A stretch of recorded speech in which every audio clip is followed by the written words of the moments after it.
আসসালামু আলাইকুম। সংবাদে আপনাদের সবাইকে স্বাগত জানাচ্ছি। আমি ফিরোজ তোহা। শুরুতেই সংবাদ শিরোনাম। বাংলাদেশের সর্বশেষ গুরুত্বপূর্ণ আপডেট সংবাদে আপনাকে স্বাগত। শুরুতেই সংবাদ শিরোনাম, পরে বিস্তারিত। শুরুতেই জানিয়ে দিব, হাসিনার পতনের পর ৬০% বাজার হারিয়েছে ভারতের কলকাতা। ছাত্র জনতার আন্দোলনের মুখে দেশ ছেড়ে পালিয়ে ভারতে আশ্রয় নিয়েছেন শেখ হাসিনা। গত ৫ই আগস্টেই স্বৈরাচার সরকারের পতনের পর থেকে ভারতে কমে গেছে বাংলাদেশি পর্যটক। এক মাসে যারা কলকাতায় গেছেন তার অধিকাংশই আওয়ামী লীগের নেতাকর্মী। শেখ হাসিনার মতো তারাও নিজেদের রক্ষা করতে দেশটিতে অবস্থান করছেন। সাধারণ পর্যটকরা না যাওয়ার কারণে প্রায় ৬০% কমেছে কলকাতার বেচাকেনা। এরপর জানিয়ে দিব, ডক্টর মোহাম্মদ ইউনূস সরকারের ১ মাস পূর্ণ হয়েছে। স্থিতিশীলতার দিকে এগিয়ে যাচ্ছে বাংলাদেশ। আলহামদুলিল্লাহ, ছাত্র জনতার রক্তাক্ত বিপ্লবের পর ফ্যাসিবাদ মুক্ত বাংলাদেশ গড়ার স্বপ্নে এগিয়ে যাচ্ছে দেশ। ডক্টর মোহাম্মদ ইউনূস দায়িত্ব নেয়ার পর স্থিতিশীলতার দিকে এগিয়ে যাচ্ছে দেশ। এবারে জানাবো, পুলিশ ফিরেছে, গতি ফেরেনি। অভ্যুত্থানের ১ মাস।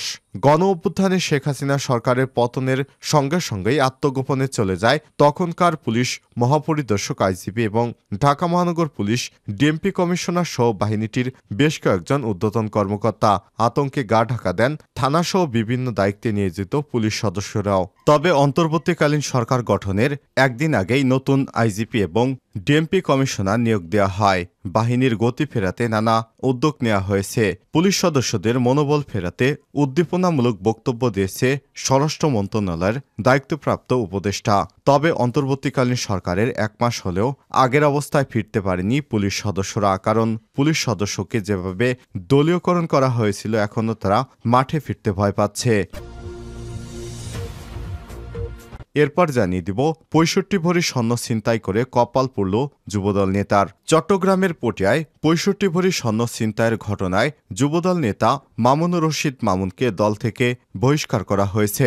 চট্টগ্রাম কক্সবাজার মহাসড়কের পটিয়া বাইপাস রোডে যাত্রীবাহী বাসের গতিরোধ করে স্বর্ণালংকার ছিনতাইয়ের এই চাঞ্চল্যকর ঘটনাটি ঘটে।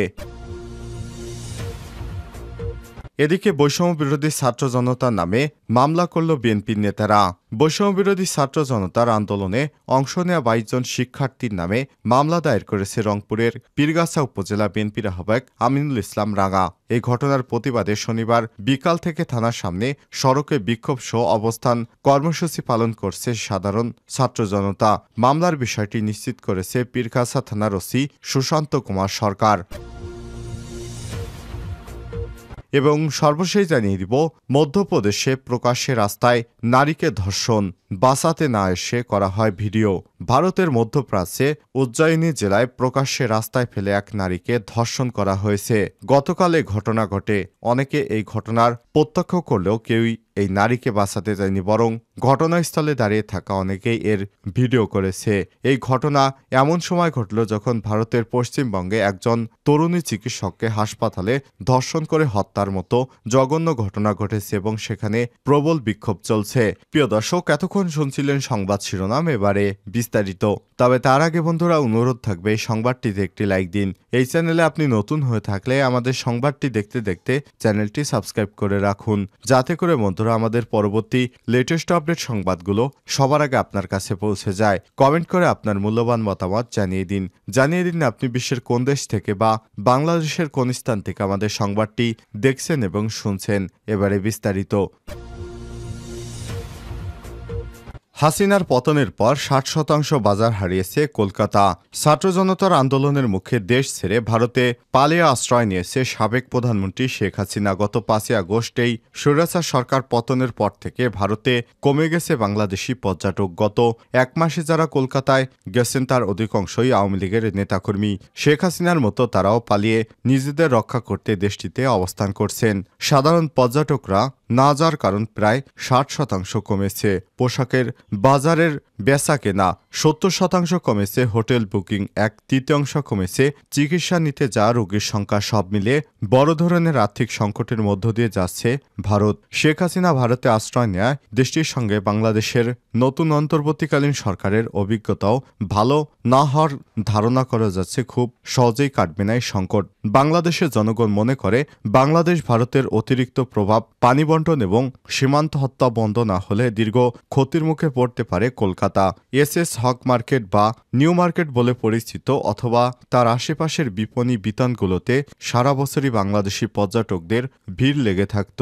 বেড়াতে এসে হোক অথবা চিকিৎসা করার জন্য বেশিরভাগ বাংলাদেশি পর্যটকই কলকাতা এলে নিউ মার্কেটে কেনাকাটা করতে গিয়ে থাকেন। খবর বিবিসি বাংলার। কিন্তু শেখ হাসিনা পালিয়ে যাওয়ার পর এখন আর তাদের দেখতে পাওয়া যাচ্ছে না। স্থিতিশীলতার দিকে এগিয়ে যাচ্ছে নতুন বাংলাদেশ। ডক্টর ইউনূসের সরকারের 1 মাস। ছাত্র জনতার রক্তাক্ত বিপ্লব আর হাজারো ছাত্র জনতার জীবনের বিনিময়ে ফ্যাসিবাদী শাসনমুক্ত হয় দেশ। 5 আগস্টের নতুন এক বাংলাদেশের আবির্ভাব ঘটে। স্বৈরশাসক হাসিনার পতনের 3 দিনের মাথায় গত 8 আগস্ট অন্তর্বর্তীকালীন সরকার দায়িত্ব গ্রহণ করে। নানামুখী চ্যালেঞ্জ, শঙ্কা, ষড়যন্ত্রের চাপ সামলে 1 মাস পার করেছে নতুন সরকার। সরকার পতনের পর সৃষ্ট বিশৃঙ্খলা পরিস্থিতি সামাল দিতে স্থিতিশীলতার দিকে এগিয়ে যাচ্ছে নতুন বাংলাদেশ। ব্যাংক খাতে স্থিতিশীলতা ফিরতে শুরু করেছে, বৈদেশিক মুদ্রা রিজার্ভও বাড়ছে। প্রবাসীদের পাঠানো রেকর্ড রেমিটেন্স এসেছে সরকারের প্রথম মাসে। শিক্ষা প্রতিষ্ঠানের বিশৃঙ্খলা কাটতে শুরু করেছে, সচল হচ্ছে ব্যবসা বাণিজ্য। বৈদেশিক সম্পর্কে ব্যাপক পরিবর্তন এসেছে। বিশ্ব নেতাদের স্বীকৃতি, আন্তর্জাতিক সংস্থার সহযোগিতার আশ্বাসে আস্থা ফিরছে জনমনে। 1 মাস কোনো মূল্যায়নের সময় নয়, তবে এ পর্যন্ত নেওয়া সরকারের উদ্যোগ সন্তোষজনক। সামনে আরও কাজ করতে হবে। সামনে 1 থেকে 2 মাসের মধ্যে মানুষের আস্থা ফেরানোর মতো আরও উদ্যোগ দৃশ্যমান করতে হবে। গদবাঁধা চিন্তা ভাবনা থেকে বেরিয়ে এসে সৃজনশীল উপায়ে নতুন বাংলাদেশ গড়া লক্ষ্যে কাজ শুরু করেছে ডক্টর মোহাম্মদ ইউনূসের অন্তর্বর্তীকালীন সরকার, যেখানে সর্বোচ্চ গুরুত্ব দেওয়া হয়েছে জনস্বার্থকে। আজ 8 আগস্ট ডক্টর ইউনূসের নেতৃত্বাধীন অন্তর্বর্তীকালীন সরকারের 1 মাস পূর্ণ হল। এই সময়ের মধ্যে সবচেয়ে বড় দুর্যোগ, দেশের 12টি জেলায় বয়ে যা বন্যা পরিস্থিতি সামাল দিয়েছেন তিনি এবং তার সরকার। এ সময় তিনি বলেছেন, তিস্তা চুক্তির বিষয়ে আনুষ্ঠানিকভাবে ভারতের সঙ্গে কথা বলবেন। এ মাসে তিনি জাতিসংঘের সাধারণ অধিবেশনে যোগ দিচ্ছেন। পুলিশ ফিরেছে, গতি ফেরেনি। অভ্যুত্থানে শেখ হাসিনা সরকার পালিয়ে যাবার সঙ্গে সঙ্গে আত্মগোপনে চলে যায় তখনকার পুলিশ মহাপরিদর্শক, আইজিপি, ঢাকা মহানগর পুলিশ, ডিএমপি কমিশনার সহ বাহিনীটির বেশ কয়েকজন ঊর্ধ্বতন কর্মকর্তা। আতঙ্কে গা ঢাকা দেন থানাসহ বিভিন্ন দায়িত্বে নিয়োজিত পুলিশ সদস্যরাও। তবে অন্তর্বর্তীকালীন সরকার গঠনের একদিন আগেই নতুন আইজিপি এবং ডিএমপি কমিশনার নিয়োগ দেওয়া হয়েছে। বাহিনীতে গতি ফেরাতে নানা উদ্যোগ নেওয়া হয়। পুলিশ সদস্যদের মনোবল ফেরাতে উদ্দীপনামূলক বক্তব্য দিয়েছেন স্বরাষ্ট্র মন্ত্রণালয়ের দায়িত্বপ্রাপ্ত উপদেষ্টা। তবে অন্তর্বর্তীকালীন সরকারের 1 মাস পার হলেও আগের অবস্থায় ফিরতে পারেনি পুলিশ। খোঁজ নিয়ে জানা গেছে, এখনও ঢাকাসহ বিভিন্ন মেট্রোপলিটন এলাকা এবং জেলাগুলোতে পুলিশ টহল কার্যক্রম বা দৈনন্দিন অপারেশনাল কার্যক্রমে যেতে পারেনি পুলিশ। এতে মাঝে মধ্যেই খুন, ছিনতাই ও চুরির মতো অপরাধ সংগঠনের মতো ঘটনা ঘটছে। থানার কার্যক্রম শুরু হলেও পুরোপুরি নাগরিক সেবা দেওয়া যাচ্ছে না। 1 মাস ট্রাফিক ব্যবস্থা নিয়ন্ত্রণও পুরোপুরি নেওয়া যায়নি। এতে রাজধানীর ঢাকাসহ দেশের গুরুত্বপূর্ণ নগর ও শহরগুলোর সড়কে গাড়ি বিশৃঙ্খলা সৃষ্টি হয়েছে। কোথাও কোথাও লম্বা যানজট সৃষ্টি হয়েছে, ভোগান্তি হচ্ছে। কিন্তু পুলিশের ট্রাফিক সদস্যরা আইনভঙ্গকারী যান বা চালকের বিরুদ্ধে মামলা বা প্রসিকিউশন দিতে পারছে না।